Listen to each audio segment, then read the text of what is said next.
जय हिंद दोस्तों। आज बात करेंगे बिहार बोर्ड हिंदी कक्षा 12वीं चैप्टर 3 जिसका नाम है संपूर्ण क्रांति, जिसके लेखक है जयप्रकाश नारायण।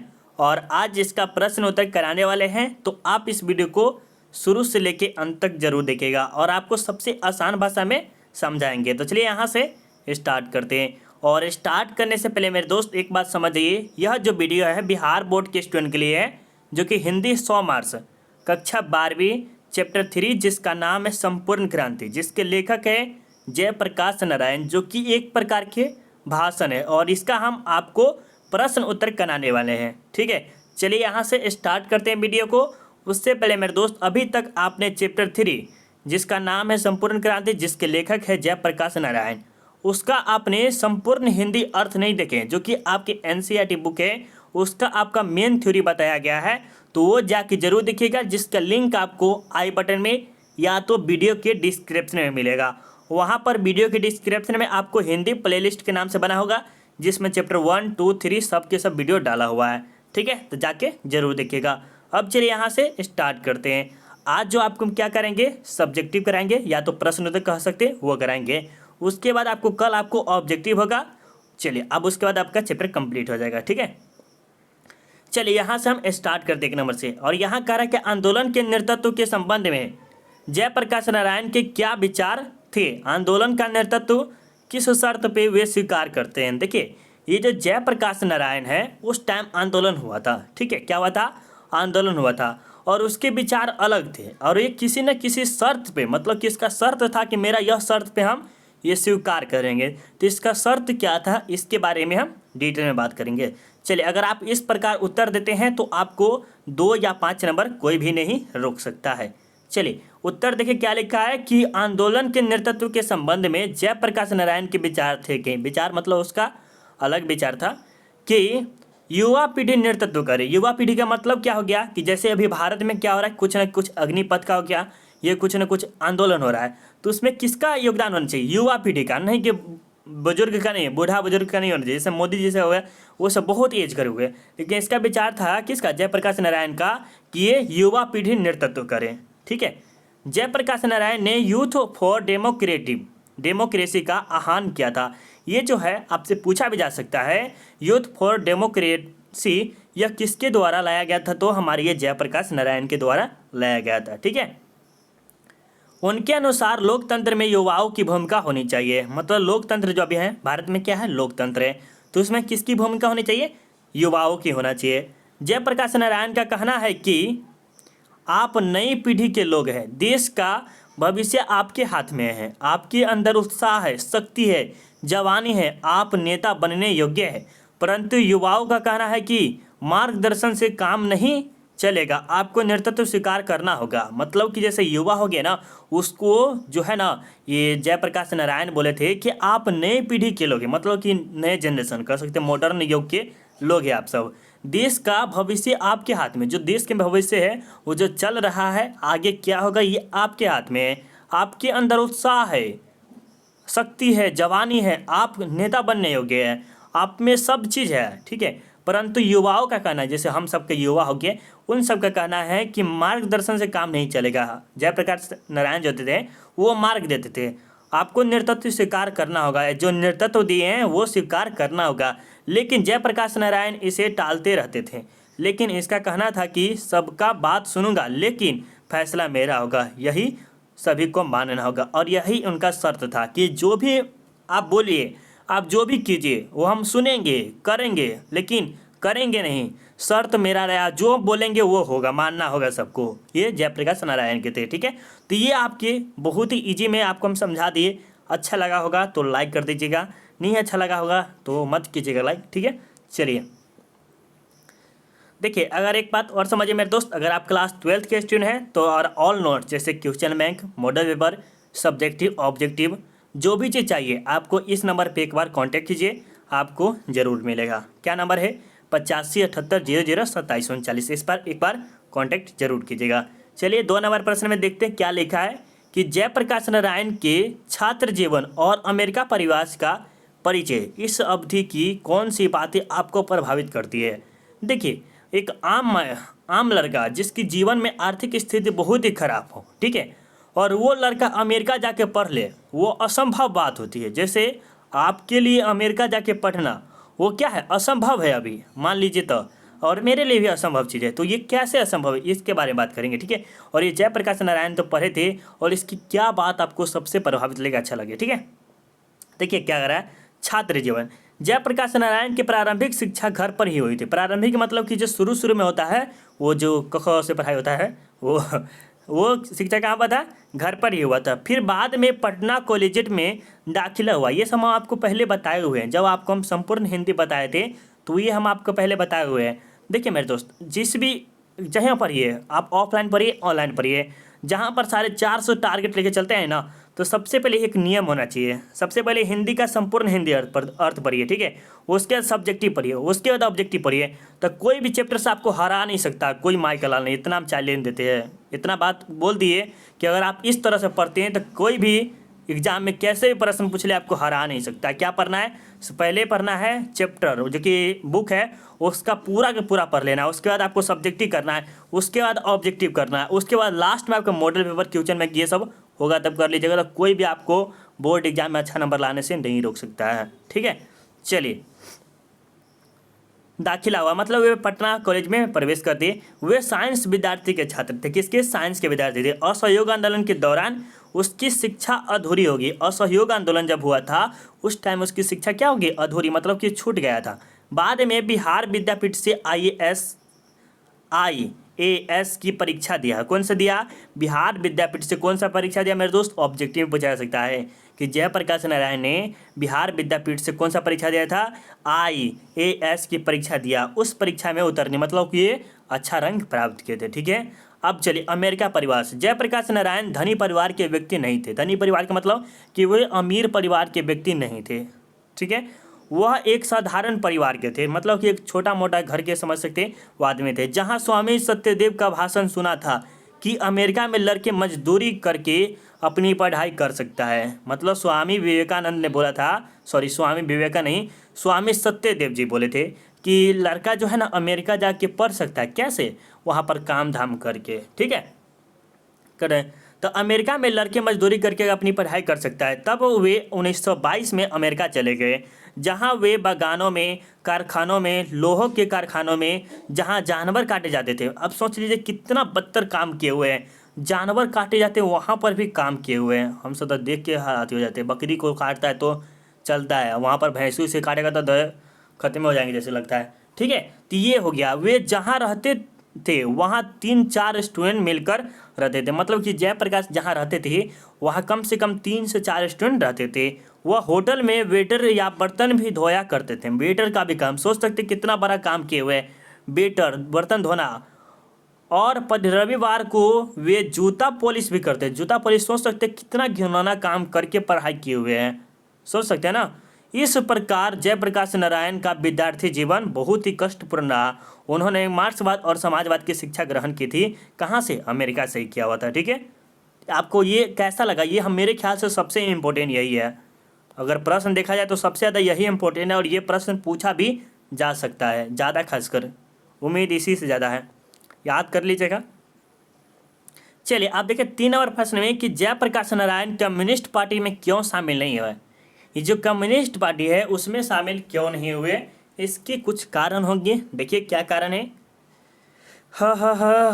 उत्तर में देखिए, जयप्रकाश नारायण जब भारत से अमेरिका गए तो वे अमेरिका में घोर कम्युनिस्ट थे। मतलब कि आपको बताए थे कि मार्क्सवाद और कौन से, देखिए यहाँ पर अभी जस्ट आपको बताए हुए थे, देखिए मार्क्सवाद और समाजवाद की शिक्षा प्राप्त की थी। कहाँ थे, अमेरिका में। तो वही कह रहा है कि जयप्रकाश नारायण जब अमेरिका से भारत गए तो वे अमेरिका में घोर कम्युनिस्ट थे। कौन थे, घोर कम्युनिस्ट थे। तब लेनिन का ज़माना था। कौन सा लेनिन था, लेनिन का ज़माना था। लेकिन 1924 में लेनिन मरने के बाद वह मार्क्सवादी बन गए। कौन सा बन गए, मार्क्सवादी बन गए। कब, जब लेनिन की मृत्यु हो गई तब, ठीक है, याद रखिएगा। उसके बाद क्या हुआ, जयप्रकाश नारायण जब भारत लौटे तो वे घोर कम्युनिस्ट बनकर लौटे। मतलब कि अमेरिका से जब भारत आए ना तो क्या बन के, घोर कम्युनिस्ट बन के आए। इसीलिए वे कम्युनिस्ट में शामिल नहीं हुए और कांग्रेस पार्टी में शामिल हो गए। कौन सा पार्टी में, कांग्रेस पार्टी में। जयप्रकाश नारायण कम्युनिस्ट पार्टी में इसीलिए नहीं शामिल हुए क्योंकि उस समय भारत गुलाम था। क्या था? भारत गुलाम था। बिल्कुल सही बात है कि ये जो थे 1900 कब थे, देखिए यहाँ पर लिखा होगा कि 1924 में, लेकिन गए थे कब? 1922 में। तो मान लीजिए 5 से 6 साल रहे होंगे, तो 1930 मान लीजिए, 1930 मान लीजिए, 1940 मान लीजिए, क्या ठीक है, 1940 मान लीजिए, है ना। तो उससे क्या था? उससे पहले ही क्या था? भारत 1947 में आज़ाद हुआ है, लेकिन क्या था? भारत उस समय गुलाम था। और लेनिन का कहना था कि जो गुलाम देश है उससे कदापि अलग ही रहना चाहिए, मतलब कि जो देश गुलाम है पहले से, तो उसमें शामिल कभी नहीं होना चाहिए। ये किसका था? लेनिन का कहना था। तो ये भी बहुत बार पूछा गया मेरे दोस्त, प्रश्न देखिए बहुत बार पूछा जाता है, नहीं पूछा जाता, लेकिन आपके माइंड में होना बहुत ही ज़रूरी है, ठीक है। और अब आपको हम समझा भी रहे हैं बहुत ही अच्छे से, ऐसा नहीं कि हम सीधे प्रश्न तक करा रहे हैं, नहीं ना ऐसा कर रहे हैं। चलिए अब आगे चलते हैं। यहाँ पर कह रहा है कि पाठ के आधार पर प्रसंग स्पष्ट करें। क्या कह रहा है? पाठ के आधार पर प्रसंग स्पष्ट करें। तो यहाँ पर देखिए क्या कहते हैं, अगर कोई डेमोक्रेसी का दुश्मन है तो वे लोग दुश्मन है, मतलब कि जो इसका दुश्मन है ना, तो इसका भी दुश्मन। थोड़ा सा कलर चेंज करे तो थोड़ा सा अच्छा रहेगा आपके लिए, ठीक है। जो जनता, सॉरी अब बैक कर लेते हैं, थोड़ा सा अच्छा रहेगा। कह रहा है कि अगर कोई डेमोक्रेसी का दुश्मन है तो वे लोग दुश्मन है, क्या है? जो जनता के शांतिमय कार्यक्रमों में बाधा डालते हैं, मतलब कि जो जनता के है ना, वो शांतिमय कार्यों में उसमें बाधा डालते हैं, उनकी गिरफ्तारियां करते हैं और उन पर लाठी चलाते हैं, गोलियां चलाते हैं। ये किसका था? जयप्रकाश नारायण का कहना था। चलिए क्या है इसके बारे में समझते हैं, उत्तर में आपको समझ में और अच्छा से आ जाएगा। चलिए, प्रस्तुत पंक्ति लोकनायक जयप्रकाश नारायण द्वारा रचित संपूर्ण क्रांति भाषण से लिया गया है। इसमें जयप्रकाश नारायण ने लोकतंत्र के दुश्मनों का वर्णन किया है। जहाँ की लोकतंत्र है, जैसे भारत कौन सा देश है? भारत में क्या लोकतंत्र है, और लोकतंत्र में ऐसा होता है कि लोगों का अति होना चाहिए, ठीक है। जयप्रकाश नारायण पटना में भाषण दे रहे थे तो वहाँ पर अपार भीड़ थे, मतलब कि हम आपको पहले बताए होते हैं कि संपूर्ण हिंदी अर्थ बताए थे, तो उसमें कि ये पटना में जब आंदोलन हुआ था तो उस समय अपार भीड़ थे, मतलब कि वहाँ पर बहुत लोग थे, लेकिन बहुत लोगों को ट्रेन में रोका गया, मतलब ट्रेन में रोक लिया गया कि मत जाने दे, पटना नहीं जाने दिया, बसों से उतार गया, जेल में डाला गया। इससे जनता घबरा गई थी। इस पर जयप्रकाश नारायण का कहना था कि लोकतंत्र जनता का शासन कहलाता है, लोकतंत्र ही जनता का शासन कहलाता है।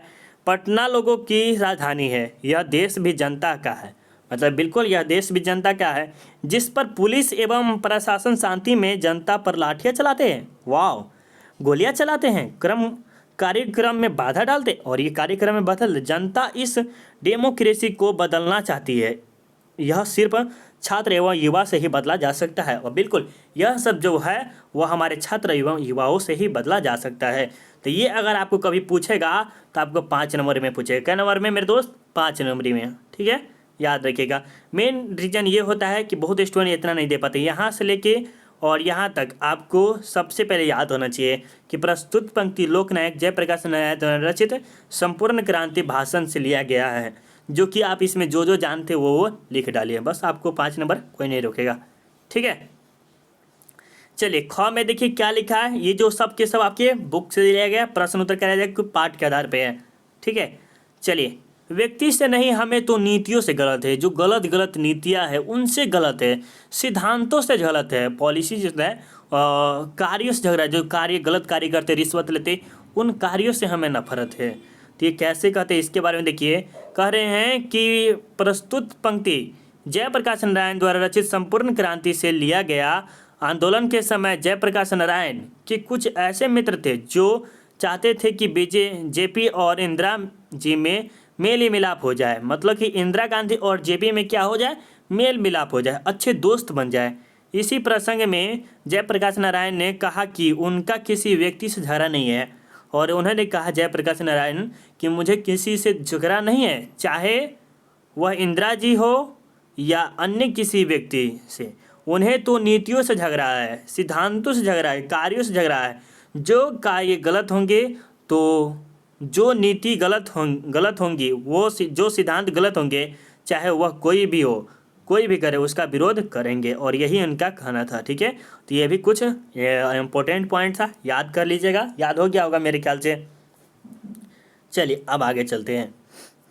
और आगे चलिए, यहाँ पर लिखा है 5 नंबर का, और 5 नंबर में लिखा है कि बापू और नेहरू की किस विशेषता का उल्लेख जेपी ने अपने भाषण में किया है। मतलब कि जो है ना, ये जो नेहरू जी है वो क्या करता है, बापू और नेहरू का विशेषता करता है, मतलब कि इसकी प्रशंसा करता है। तो कैसे करते हैं, देखिए क्या करते हैं। जयप्रकाश नारायण अपने भाषण में बापू एवं नेहरू की विशेषता का उल्लेख किया है। वे कहते थे कि बापू महान थे, मतलब कि बापू जो है बहुत ही महान है, ग्रेट है। जब जयप्रकाश नारायण कोई भी बात को नहीं मानते थे तो बापू उसे समझाते थे। ठीक है, जैसे भगत सिंह भी ऐसा ही थे। जब भगत सिंह कुछ नहीं मानते थे तो बापू ही समझाते थे। जब वह मार्क्सवादी थे और पंडित जवाहरलाल नेहरू को बड़े भाई मानते थे। उनका बड़ा स्नेह था, मतलब कि उस पर बहुत ही अच्छा प्यार वार था उस पर और उसे बहुत ही प्रेम और आदर भी करते थे। किसे, जयप्रकाश, ये नेहरू को और बापू को। तो ये बापू वाला थोड़ा सा शॉर्ट था, अच्छा लगा होगा मेरे ख्याल से। चलिए अब आगे चलते हैं। 5 तक समझ में आ गया ना। अब चलिए 6 नंबर में क्या करें। भ्रष्टाचार की जड़ क्या है। भ्रष्टाचार जो भी चल रहा है फिलहाल मेरे दोस्त, क्या आप जेपी से सहमत है। इसे दूर करने के लिए क्या सुझाव देंगे, भ्रष्टाचार को दूर करने के लिए क्या सुझाव देंगे, बताइए फटाफट।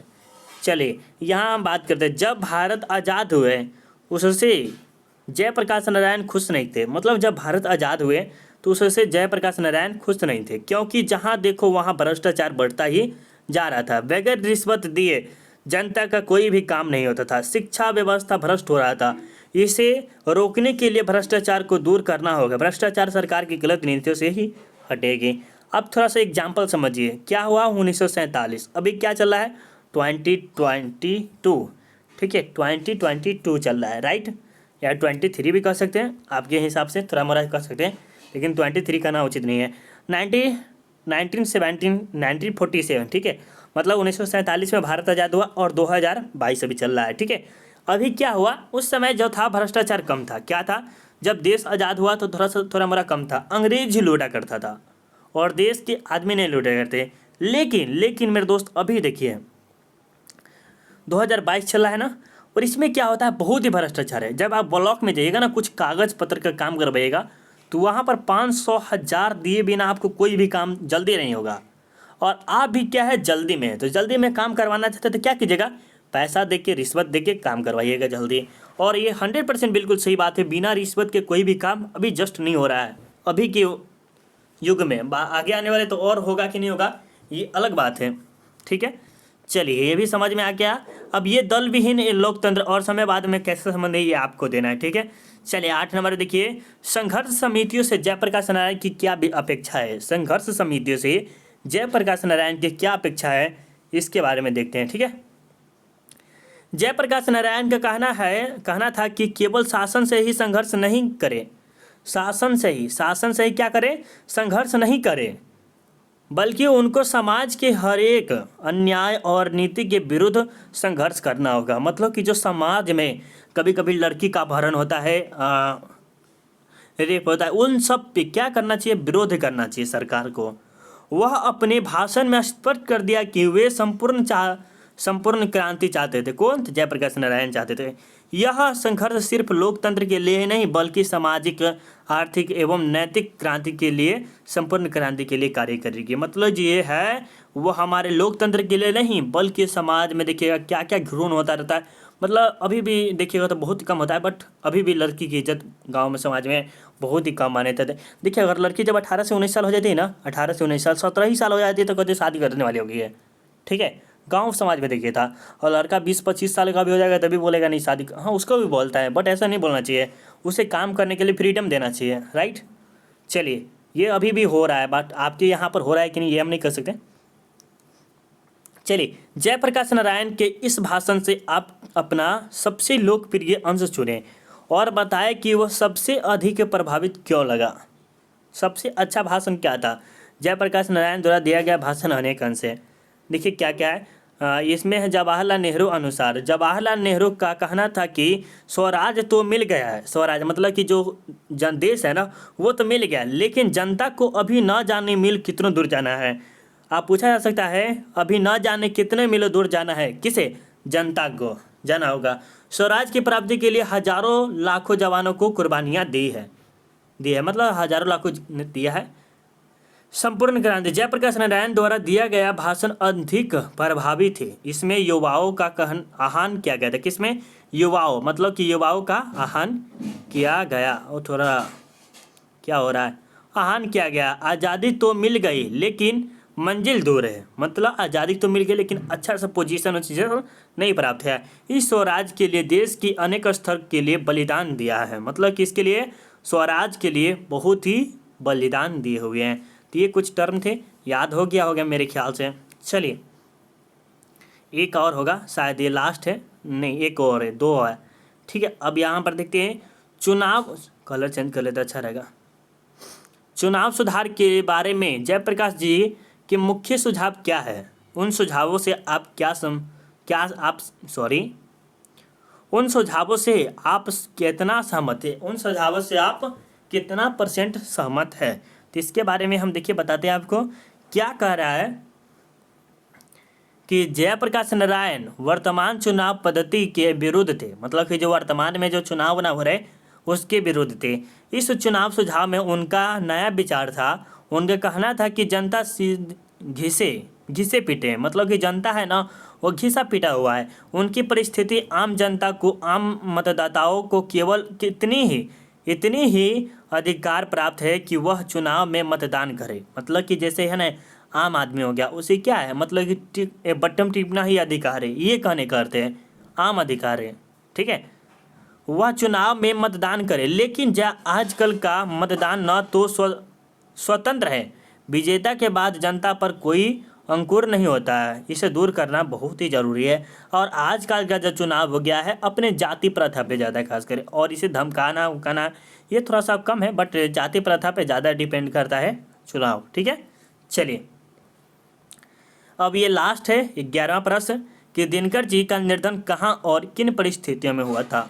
तो दिनकर जी के निर्धन हुई उस दिन जयप्रकाश नारायण मिले थे।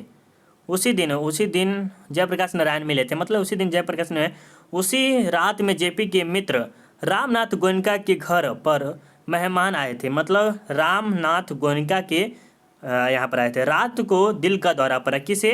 तो ये हमारे दिनकर जी को, और 3 मिनट में उनको अस्पताल पहुँचा दिया गया। सारी व्यवस्था थी, डॉक्टर भी था, लेकिन दिनकर फिर से जिंदा नहीं हो पाया।